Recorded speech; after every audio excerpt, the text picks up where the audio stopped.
৪১ acre জমিতে নির্মিত বেনাপোল বন্দরের এই কার্গো ভেহিকেল টার্মিনালটি চালুর পর গতি ফিরেছে আমদানি রফতানি কার্যক্রমে।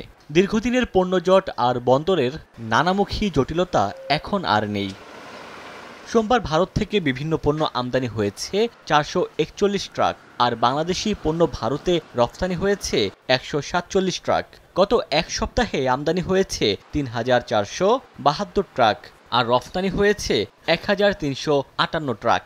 ব্যবসায়ীরা জানান, দ্রুত সময়ের মধ্যে পণ্যবাহী ট্রাক আমদানি ও রফতানি হওয়ায় সময় সাশ্রয় হচ্ছে। এতে ফিরেছে স্বস্তি। পার্কিংয়ের ব্যবস্থা আছে, তারপর দ্বিতীয় কথা গোসলখানার ব্যবস্থা আছে, খাবারের ব্যবস্থা আছে, সবকিছুর ব্যবস্থা আছে।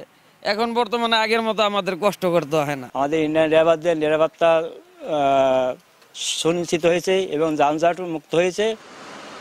এ ধারাবাহিকতায় রাজস্ব আয় আরও বাড়বে বলে মনে করেন বন্দর সংশ্লিষ্টরা। বন্দর টু বন্দর একটা গাড়ি এক্সপোর্ট হতে মাত্র সময় লাগতেছে 5 সেকেন্ড, যেটা বাংলাদেশ এবং ভারতের মধ্যে আমদানি রপ্তানি আমাদের সহজ হবে।